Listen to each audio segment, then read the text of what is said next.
Olá pessoal, tudo bem com vocês? Eu espero que sim. Hoje nós iremos trabalhar componente curricular de História, tá certo? E iremos trabalhar no livro de vocês da coleção Mais Pike, nas páginas 232 e 233, tá certo? Desde já peço que vocês possam estar fazendo, o acompanhamento dessas páginas. Nós temos aqui na página 232 o seguinte: povos indígenas no Brasil. Eu irei passar um vídeo, certo? Um vídeo complementar, explicando um pouco sobre o tema e logo após vocês irão responder as questões que tem na página 232. Número 1. Observe atentamente a imagem e responda. Quem está sendo retratado? Nós temos aqui, o próprio título radiz, povos indígenas no Brasil. Quais são as características das pessoas retratadas? Vocês irão ver, as características e falar. A 3. No que essas pessoas se parecem com você e o que elas têm de diferente? A 4. Algo chama a atenção nessa imagem? Aí nós temos aqui, a chegada de portugueses no Brasil é chamada de descobrimento. Antes deles, porém, cerca de 5 milhões de indígenas moravam aqui.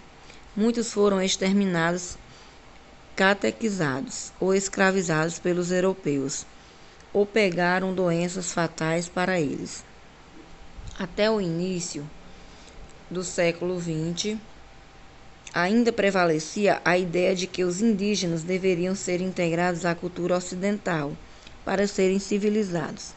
Por conta disso, os modos de vida e a cultura, a religião, o idioma e o território dos indígenas não foram respeitados. Ainda assim, eles seguiram resistindo. Em 1988, a nova Constituição Federal estabeleceu que eles poderiam manter o território e a própria organização social, com suas crenças, tradições e línguas. O problema é que essas terras são muito disputadas. Fazendeiros, escravistas e agricultores querem usá-las, o que gera conflitos violentos. Como será que os indígenas vivem hoje em dia? Ao contrário do que muita gente pensa, eles não moram só na floresta, vivendo da caça e da pesca. Há indígenas por todo o país, em aldeias, na zona rural e nas cidades. A cultura indígena está presente em nossa língua, tradições, música, alimentação, por toda parte. O legado do povo indígena é muito rico e é uma das matrizes formadoras da cultura brasileira. Nós temos aí um pouco, falando sobre os povos indígenas, e nós temos aqui o praticando. Junto com o colega, responda as perguntas. Não será possível fazer junto com o colega, mas você pode fazer com o familiar, tá bom? A número 1 diz assim: como a troca entre as culturas pode modificar a vida das pessoas? A número 2, a comunidade indígena permaneceu com os hábitos e costumes iguais? Nós vimos aqui no texto, 3. Por que a comunidade indígena incorporou novos costumes? Também vocês vão lá no texto que tem as respostas. 4. Por que é importante preservar a cultura indígena? Vocês irão responder essas questões, tirar a foto e me enviar, tá bom? Irei passar um vídeo complementando, certo? Explicando um pouco sobre essa cultura indígena, para que vocês tenham um suporte melhor para realizar as atividades. Aguardo o retorno privado. Resolvam tirar foto. Indígenas no Brasil. Aula 2. A chegada dos portugueses ao Brasil é chamada de descobrimento. Antes deles, porém, cerca de 5 milhões de indígenas moravam aqui. Muitos foram exterminados, catequizados ou escravizados pelos europeus, ou pegaram doenças fatais para eles. Até o início do século XX, ainda prevalecia a ideia de que os indígenas deveriam ser integrados à cultura ocidental para serem civilizados. Por conta disso, os modos de vida, a cultura, a religião, o idioma e o território dos índios não foram respeitados. Ainda assim, eles seguiram resistindo. Em 1988, a nova Constituição Federal estabeleceu que eles poderiam manter o território e a própria organização social com suas crenças, tradições e língua.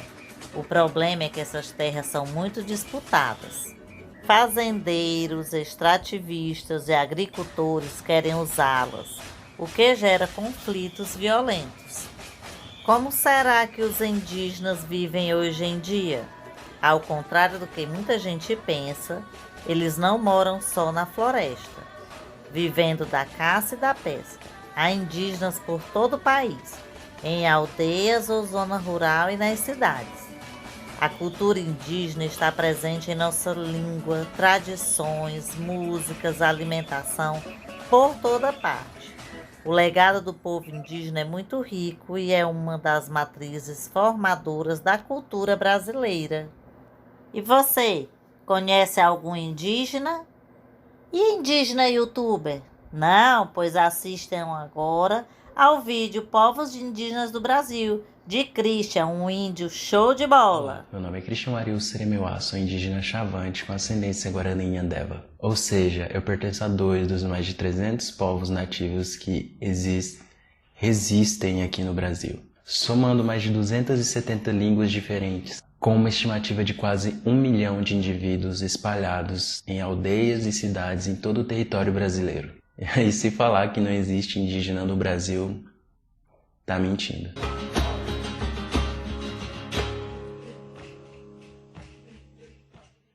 Antes de começar o vídeo, eu gostaria de pedir que se inscrevam-se no canal, comente e deixe seu gostei para fortalecer nossa luta contra a desinformação em volta dos povos indígenas. Falar dos povos indígenas é automaticamente falar da luta, resistência, diversidade, riqueza cultural e, infelizmente, falar dos vários equívocos que se difundiram na sociedade e que até mesmo são tratados como absoluta verdade. Diferente do que muitas pessoas pensam, índio não seria a palavra correta a se referir aos indígenas ou povos nativos originários. Índio foi um equívoco dos primeiros navegantes ao pisarem nessas terras, por acreditarem ter chegado às Índias. O correto é indígena, que é o oposto de alienígena, e que é um perfeito exemplo, pois, como todo mundo sabe, alienígena é algo que vem de fora do planeta, ou de fora da Terra. Dessa forma, a palavra indígena é o oposto disso, que seria algo nativo da Terra ou originário da Terra, mas que é algo corriqueiro até mesmo dentro dos indígenas e não indígenas denominarem índio, pois, como eu já disse, é algo que vem de muito tempo. Outro equívoco que até mesmo eu errava era da maneira correta que deveria ser nomeados os grupos indígenas. Tribo, por exemplo, é incorreto. É ultrapassado e é uma denominação europeia criada para hierarquizar os diferentes povos, do selvagem ao bárbaro e, por fim, o civilizado. O que é um erro, pois povos, diferentemente disso, não são superiores ou inferiores, apenas têm costumes, tradições e organizações sociais e políticas distintas. Outros termos que são melhores para se referir a nós, no lugar de tribo, é povos, nações. E se fosse referir ao território que a gente mora, comunidade, aldeia, ou mesmo perguntar a denominação na língua originária do povo que você está mencionando. Os Guarani, por exemplo, utilizam o tecoá. O mais adequado é nos chamar de povos originários ou povos indígenas, porque abrange mais toda a riqueza e diversidade étnico-cultural. Se ainda resta alguma dúvida sobre isso, em 2007 foi segurado pela Organização das Nações Unidas, ou ONU, a denominação povo se referindo a indígenas, dentro da Declaração das Nações Unidas sobre o direito dos povos indígenas. Outra visão errada que muitas pessoas têm acerca dos povos indígenas é sobre a aparência, acredite ou não. Muitas pessoas têm a visão do indígena com cabelo liso, pele morena e olhos puxados. Mas isso é apenas uma das várias características hoje existentes no Brasil, ainda mais se tratando de um país tão grande como o nosso. No sul, logicamente, os indígenas têm uma aparência diferente dos povos indígenas do norte, tanto por motivos geográficos como clima, ou como no Nordeste, em que os indígenas sofreram bem mais, pois foram os primeiros povos que tiveram contato com os Warazu, ou por vezes perseguidos e impedidos de praticarem sua cultura, e hoje sendo discriminados ou às vezes criminalizados, sendo chamados até de falso índio, por não parecer mais com o estereótipo de indígena. Mas esses povos vêm de um processo de luta, reafirmando suas identidades e revivendo suas culturas. Um grande exemplo que vem dando muito certo são os Pataxó, que lutam diariamente para reconquistar suas origens e práticas culturais, que até então foram perdidas no tempo. Temos indígenas com diversos traços físicos: alto, baixo, magro, gordo, loiro, moreno, cabelo enrolado, liso, pele clara ou escura. Nosso país é extremamente diverso. É de se esperar que os indígenas também apresentem características físicas distintas, tanto levando em conta a localização, como também a tal da miscigenação, forçada ou não. Ou seja, não existe um padrão indígena. O que importa é que não percamos nossas origens culturais. Nós não deixamos de ser indígenas ou menos indígena por não estarmos dentro desse estereótipo de índio que foi criado por não indígenas. Macuxi, Caiapó, Chacriabá, Bororo, Guarani, Chavante, Guajajara, Machacali, Pataxó, Potiguara, Terena, Caigangue, Tapirapé, Tupinambá e muitos outros povos são apenas algumas das muitas que resistem aqui nesse país e que são totalmente diferentes uma das outras em línguas, pinturas, rituais, cantos, artesanato e geograficamente espalhados em várias regiões brasileiras. E não é só no Amazonas ou Mato Grosso, mas também no litoral do Brasil e em capitais brasileiras. Cada um com suas características bem distintas, mas todos com o mesmo sentimento, de manter a cultura, de demarcar suas terras e ter a oportunidade de conseguir passar toda essa riqueza para seus filhos e de seus filhos para seus netos, para que assim continue sendo durante muito e muito tempo